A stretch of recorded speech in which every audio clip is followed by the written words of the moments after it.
There we go. Welcome to Treeline. Y'all can take a seat. I was just talking with these ladies in the front row about how close we are, so we are getting comfortable this morning. I apologize in advance if I spit on you. It might happen. So anyway, welcome to Treeline. My name is Andrew. I'm one of the guys on staff here. I get the privilege of leading our college ministry. And I just want to say, especially if this is your first time at Treeline, welcome. If you have your Bible, you can open up to Matthew chapter 8. That's kind of what we do here. Every Sunday, we open up the Bible and we hear from God's word together. And if you've been with us for the past couple weeks and months, we've been teaching through the book of Matthew. It's one of the Gospels that tells the story of Jesus' life. And specifically for the past couple months, we've been in the Sermon on the Mount. And the Sermon on the Mount, it's probably the most famous sermon of all time, definitely the most profound. And here's what's interesting about it. It comes towards the very beginning of Jesus' earthly ministry, which is a little intimidating, right? Like, we don't know Jesus very well, and he says some very bold things to us, right? He's like, oh, if you felt angry, yeah, that's murder. It's like, all right, a little intense, but okay. It's like, oh, and on top of that, lust of the eye, yeah, that's adultery. It's like, all right, Jesus, chill out, man. Like, we don't really know each other that well. And so if you're new to Christianity or new to the church, I'm like, fair, all right? Jesus has some pretty bold things to say in the Sermon on the Mount, but that's actually why I'm really excited to continue teaching through the book of Matthew. Because now we get the opportunity not just to hear from Jesus' teachings, but to see the person of Jesus for himself. Who is this man behind the greatest sermon of all time? And that's a really big deal. We get the privilege of seeing Jesus for who he really is. Pastor and theologian A.W. Tozer says this: what comes into your mind when you think about God is the most important thing about you. And I believe that's true. I believe that the most important thing about you is what you think of when you think of God. And I believe that, but I also want to add to it and say how you view the person of Jesus is the single most important factor on if you will experience the power of God in your life. Seriously, that's it. More than anything you do, more than what you say, more than anything else in your life, how you think about the person of Jesus will be the defining thing on whether or not you experience the power of God in your life. And I don't think that point is any more clear than in our passage this morning, because we're going to look at the story of two different men. Two men that are very different from one another, but had the same view of Jesus, and both of their lives were forever changed because of this. So two men, very different, but had a view of Jesus that we should fight to have in our own lives. Let's look at it this morning. Matthew chapter 8, verse 1. It says, when he came down from the mountain, great crowds followed him. All right, I'm actually going to stop there. And can we just think about this for a minute? I know it seems almost like a throwaway verse, maybe just a quick one-liner to give some context to let us know that the Sermon on the Mount is over and Jesus is moving on. And I think that's true, but I also think it's much more than that. Here's what I want you to see out of that. That Jesus did, in fact, come down from the mountain. And I know that seems obvious, and you're like, yeah, I know, I read. Great for you. Yes. All right, Jesus did come down from the mountain. But the significance of this moment has profound implications for our lives. Because here's what's happening. In this moment, Jesus isn't just hiking down a hill, he's rewriting the story of God and his people. See, the first time that God came to his people on a mountain was in Exodus chapter 19.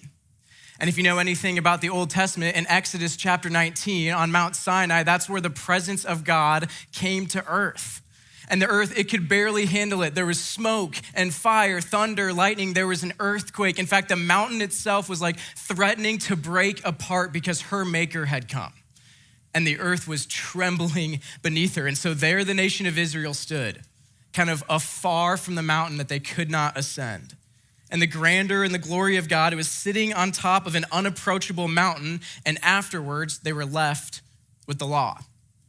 The Israelite community was left with the law, a list of rules and regulations of everything they would have had to do if they wanted any hope of knowing the God up on the mountain. Standing at a distance, the grandeur and splendor of God. And now, 2,000 years later, in our passage this morning, a very similar mountain, the same God is there, but in a very different fashion. You see, Jesus himself is that God, but instead of thunder and lightning, he's sitting there with flesh and bone. And you say, instead of staying up on top of the mountain and dictating the law to us, Jesus walked down the mountain to fulfill the law for himself and for us. You see, this was so worshipful for the weekend. Can you guys just think about that with just a second with me? That Jesus himself stepped off his throne of heaven to come down to earth, and now he's walking down the mountain to go be with his people. That's amazing, you guys.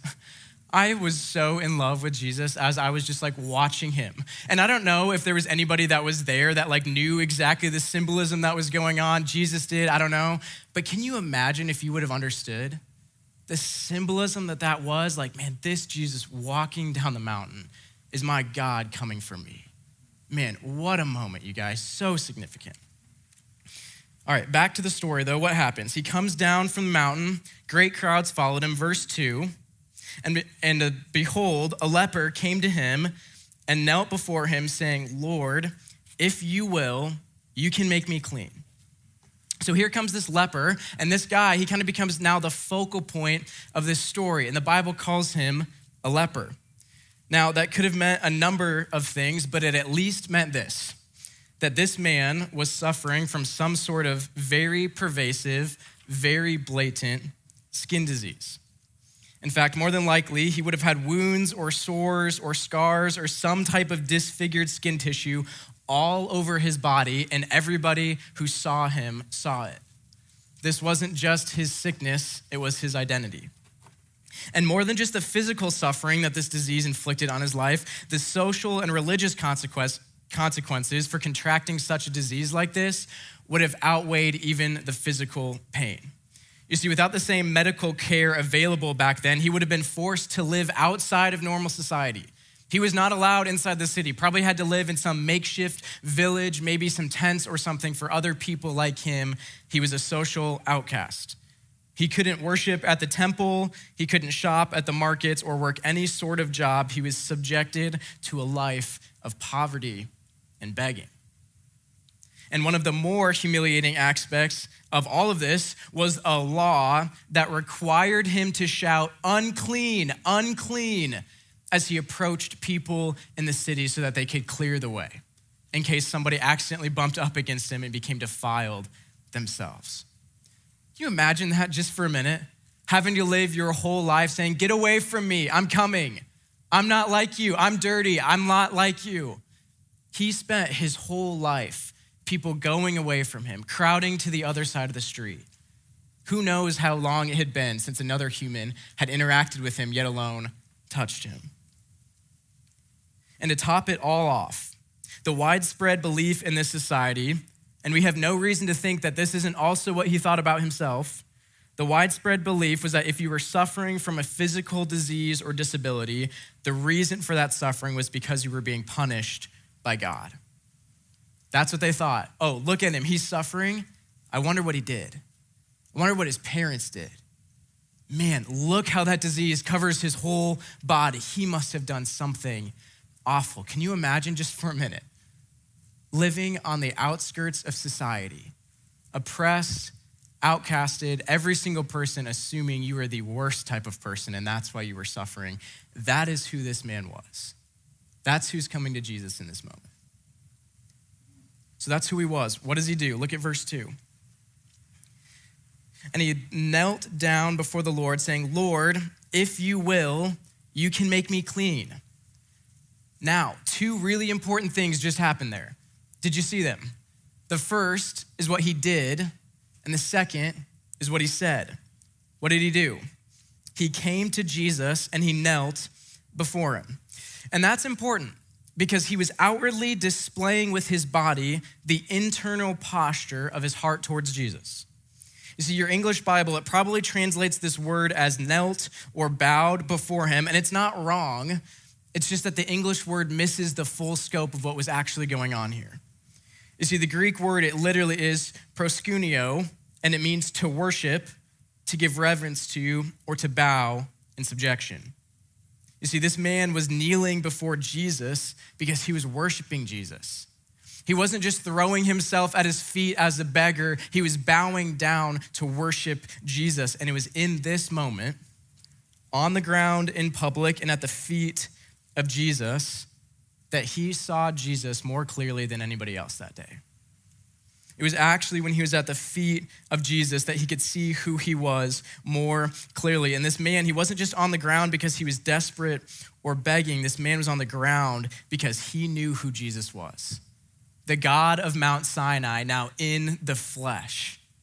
And that belief that Jesus was that same God, it knocked him off his feet and on to the ground. You guys, this crushed me this weekend in the best of ways. Seeing how this man treated Jesus absolutely convicted me that I was not treating Jesus rightly. So here's what I realized about my life. I go to Jesus in prayer. I do. And I believe that he hears my prayers. I believe that he answers me. I believe that I absolutely should go to him. And here's the thing, I even try to be a really good Christian sometimes, and I pray on my knees. I'm like on my ground, like on the knees, on the ground, like praying to Jesus, like, man, can you heal me? Can you do this thing? Like I ask him for those things. But here's the thing. As I watched this leper bow down before Jesus, I realized that the reason my knees were hitting the ground was for me. This man's knees hit the ground because of Jesus. This man's knees hit the ground because he saw who Jesus was, and it brought him to the floor. I've realized that I've only been going to Jesus as a beggar and not a worshiper, and here's what that's done for me. It's created a heart posture in me in prayer where I wonder if Jesus will answer instead of believing that he will. And so I ask him for really small things. And I ask him for really insignificant things because I view myself as a beggar, not a worshiper of the God. I pray to Jesus for my needs, not his majesty. And Treeline, I want that to change today in my life. I want to come and kneel down before Jesus, before who he really is, and have that change everything about how I talk with him. It's the difference between looking at the Empire State Building on Google Maps and standing at the foot of that tower in person. You see, on Google Maps, you might get some information about where it's at, and you might know some things about it. But until you go to the building and stand at the entrance and gaze up, until you are there at the foot of the skyscraper, swallowed up by its shadow and consumed by its size, you will never experience what it's actually like. Until you go to the place and realize how big it is and how small you are, you will never view that tower or you correctly. And I'm telling you, it's the same thing with Jesus.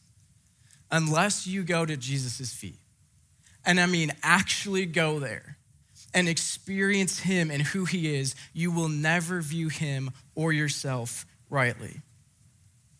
If you spend your whole life kind of looking at and learning about Jesus from afar, if Jesus in the Bible is something that you take a superior Google Maps view of, then you will never see Jesus for who he really is. And you will miss out on his glory and his splendor. You see, this man, he threw himself at the feet of Jesus because he knew exactly who he was. And it was because of his view of Jesus that he says what he says. Look at verse 2. Lord, if you will, you can make me clean. And Jesus stretched out his hand and touched him, saying, I will be clean. And immediately his leprosy was cleansed. Seeing Jesus rightly led to him being healed fully. He was healed fully, but only because he saw Jesus rightly and knew what to ask him for. Remember what he would have believed about himself? That he was under the judgment of God and needed to be forgiven. That's what he believed about himself. Now that diagnosis was actually right. Okay, that was true about him. That he was unclean and unrighteous before a clean and righteous God. That's true, that's correct. But the evidence was wrong. How he was thinking about it was what was off. You see, they thought the reason he was unclean was because of his skin. But what this man realized is it wasn't his skin that made him unclean, it was his sin.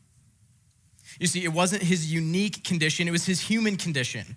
He wasn't sinful because he was a leper, he was sinful because he was a man, born into a broken world just like the rest of us. And everybody else in this story, ourselves included, are in that same position. No one escapes this. And we might not have the same physical reminder that this man had, but we do, in fact, have the same condition as the leper.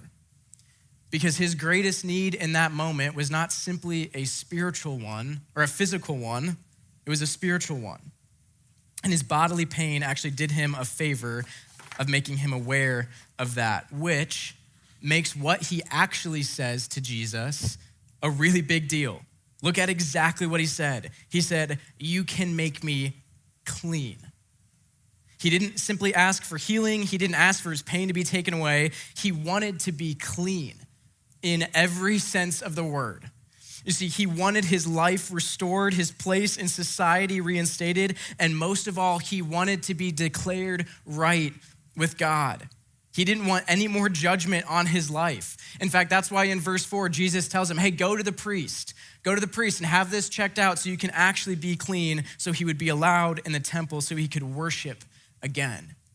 You guys, he asked Jesus to make him clean, not just so that his pain would go away, but that so he would be healed and forgiven before a holy God. He didn't just want to feel better, he wanted to actually be better, all of him, the physical and the spiritual.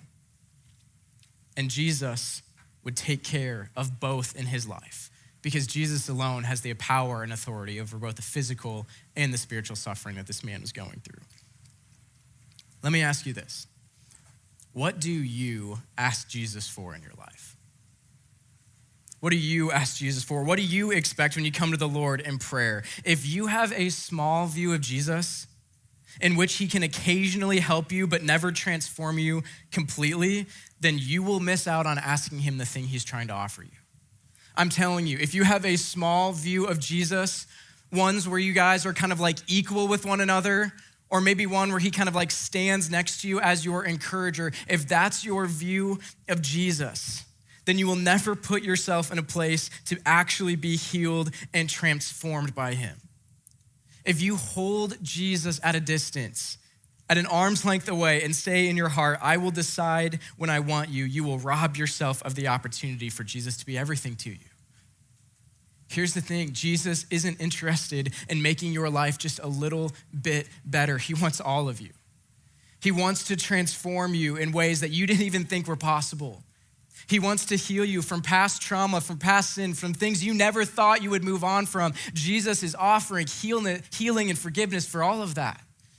He wants to make your life better, not just in this moment, but forever more, and he wants that from you. And if you don't think he can do it, then you'll never ask him to. But Treeline, he is good for it. That is the God we serve, one who wants to heal, one who wants to forgive, and he's willing to do it for you because he was willing to do it for the leper, one that no one else in society was willing to go for. You see, the leper's small view of himself and great view of Jesus was the only thing that helped him experience the transforming power of Christ. If you never can come to the foot of Jesus and look up at him, you will never see him clearly, and you will never beg him for the thing he's willing to give. Now, I might never have leprosy, but I want to come to Jesus as though I did. I might never have the same afflictions that this guy has, but I want to go to Jesus the way he went to Jesus, because Jesus heals the people like that. And my heart is as leprous as that man's skin ever was, and Jesus heals it. I want to go to Jesus with those big asks. It's powerful. But that's just one of the stories we're looking at this morning. All right, let's keep reading. It's still after the Sermon on the Mount. He's going forth. Verse 5, it says this. When he had entered Capernaum, a centurion came forward to him, appealing to him, Lord, my servant is lying paralyzed at home, suffering terribly. And he said to him, I will come and heal him. So now we see someone else come to Jesus, a Roman centurion. So if the leper, if he's at the lowest end of society, then and he's like an outcast and a beggar, then this centurion is on the complete opposite end. All right, this Roman soldier is sort of at the high class of society. He's a centurion. That means there are at least 100 men under his command in the army. And to get to his position in the army, you would have had to have a long track record in the army of honor, respect, and bravery throughout years and years. This guy's he's like the James Bond, the Jason Bourne of the Roman army. This dude's got it all. Probably super wealthy, probably a lot of assets. He is well known in society, but here's what he had in common with the leper. Neither of them belonged to God's chosen people. See, neither of them were Jews by birth. See, neither of these men would be people that the religious Jews thought that the Messiah would come for. And so that's exactly who Jesus starts with, the outcast and the Gentile, people far from God. And as this interaction unfolds, what do we see? It says this man asked Jesus to heal his servant or his son. All right, the Greek is a little bit ambiguous there, but either way, it's a child, one that is very precious to him and an integral part of their family. There's a high degree of honor for the way this centurion views this child. It says, Jesus, I need you. This child will die if you don't come and heal him. I've heard the stories about you. You're healing people. Things are going on. I need you. And Jesus says, yes, I will come to your house and I will heal him. Which is great news if you're the centurion, right? This is kind of what you hoped would happen, that Jesus would come, right? Jesus, he's a pretty good guy. He's doing Jesus things. He says yes to heal. He's going and he's like, wait, no, I don't want you to come over. Look what he says in verse 8. He says, but the centurion replied, Lord, I am not worthy for you to come under my roof, but only say the word and my servant will be healed. All right, this is bold. Here's what's crazy about this. We don't actually have any indication that Jesus performed a miracle from a distance before this point. It's not hey, I heard you do things from afar. Can you do that again? It's no. He's kind of going out on a limb here. He's asking Jesus to do something that no one's ever seen him to do before. And secondly, this guy, like the leper before, if you noticed, he's not asking Jesus if he's able to do it. He's looking at Jesus saying, I know you can. Will you please? I'm asking if you would do something that you're capable of. It's profound. But how does he back up this claim? How does he make this bold ask? Why does he justify asking this question? Look at verse 9. He says, for I too am a man under authority, with soldiers under me. And I say to one, go, and he goes, and to another, come, and he comes. And to my servant, do this, and he does it. So this seems a little weird, doesn't it? Almost at first glance, it looks like he justifies his ask by putting himself on the same level of Jesus, right? It's almost as if he's coming up to Jesus and being like, hey, Jesus, I get it. You and me, we're kind of the same. I tell soldiers what to do, they do it. You tell diseases what to do, they do it. I get what it's like having all the power. Maybe we could team up. This would be great. I know what it's like. Could you just do this one thing for me? And it almost looks as if he's justifying his ask by putting himself on the same position as Jesus. But that's actually not what's happening. See, here's why. He's not saying that. Because the authority he operated with in the army was not his own authority. It was the emperor's authority. You see, as a centurion in the Roman army, he was bestowed with the same power, respect, and authority as the emperor himself. And so when he gave a command, people obeyed him not based on his authority, but on the highest authority. Here's the parallel he's trying to draw with Jesus. There were a lot of different rumors about where Jesus got his power from. There were a lot of things going around. Maybe he's using Satan's power. Maybe he's a magician. This is magic. Maybe all these stories are made up. There's a lot of things swirling around. But here's what this man knew, is that Jesus' power came from God. What he is saying is, I know what it's like to have ultimate power in the Roman Empire. I carry the badge of the emperor, but you, Jesus, you know what it's like to have authority in all the earth because you carry the authority of God himself. It's amazing. You guys, this man who is far off, who has no idea what the Messiah is like, says, I know where your power comes from, Jesus. I know who you are. This man might be the very first person outside of John the Baptist to declare so clearly who Jesus really is. He was putting his faith in Jesus as one who had the authority of God. And how does Jesus respond? Look at verse 10. When Jesus heard this, he marveled. Man, what I would give to have a faith that Jesus marvels at. Wouldn't that be awesome if Jesus looked at your life and marveled at your faith and trust in him? Man, that would be great. So when Jesus heard this, he marveled and he said to those who follow him, "Truly I tell you, with no one in Israel have I found such a faith. I tell you, many will come from the east and west and recline at the table with Abraham, Isaac, and Jacob in the kingdom of heaven, while the sons of the kingdom will be thrown into outer darkness, and in that place there will be weeping and gnashing of teeth." And to the centurion, Jesus said, "Go, let it be done for you as you have believed." And the servant was healed at that very moment. You see, Jesus looks at this man and immediately sees the eternal impact of his faith.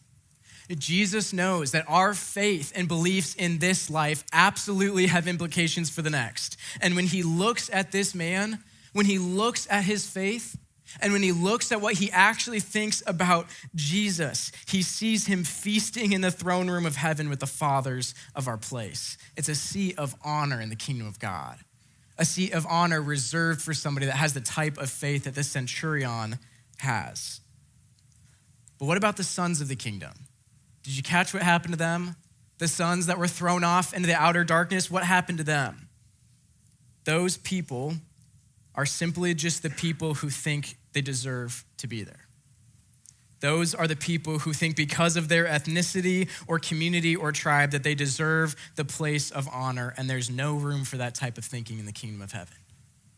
Now, here's what's true. The only people that will feast in the kingdom of heaven are the people who don't think they deserve to be there, except for Christ. See, the only type of person that can actually lay hold of the kingdom of God and experience Jesus for who he is the people that do not think they deserve it. That's who's going to be in heaven. And as Jesus looks at this man, a man who is far from God in all other senses of the word, but has faith in the Son of God, that is who Jesus says will be blessed in eternity. And that's why Jesus marveled at his faith. Not just because of the audacious request, but because of the trust that Jesus was actually God. You see, the type of faith that Jesus marvels at is the one that says, "Jesus, I trust in you and nothing else." The type of faith that Jesus marvels at is the one that said, if I'm going to heaven, it's not because of me, it's because of Jesus. The type of faith that Jesus marvels at is the one that says, "Jesus, I have let go of everything else in my life because I believe you are so amazing that I want to take hold of you and you alone." That is the type of faith that Jesus marvels at, and that's the type of faith that gets you into the kingdom of heaven. You see, this man, he came from afar, and Jesus healed his servant from afar, and I can't help but wonder if all that happened to reveal exactly the type of person that Jesus came for, the people who the world says is far from God. You see, these two men in the stories, they could not have been more different, but both of them received what they wanted from Jesus because of the only thing they had in common, a right view of who he was. You see, these men, regardless of where they came from, regardless of their background, the thing that united them, the thing that actually enabled them to experience the power of God was coming to the feet of Jesus and trusting he was who he said he was. Now, I don't know if you've had a moment like that in your life. I don't know, even if you are a Christian, if you've had a moment like that this week. But my prayer is that this story of a leper and the story of a centurion would drive us to our knees before the King of the universe who is inviting you there, who's inviting you to ask way more of him than you think is maybe even appropriate or kosher.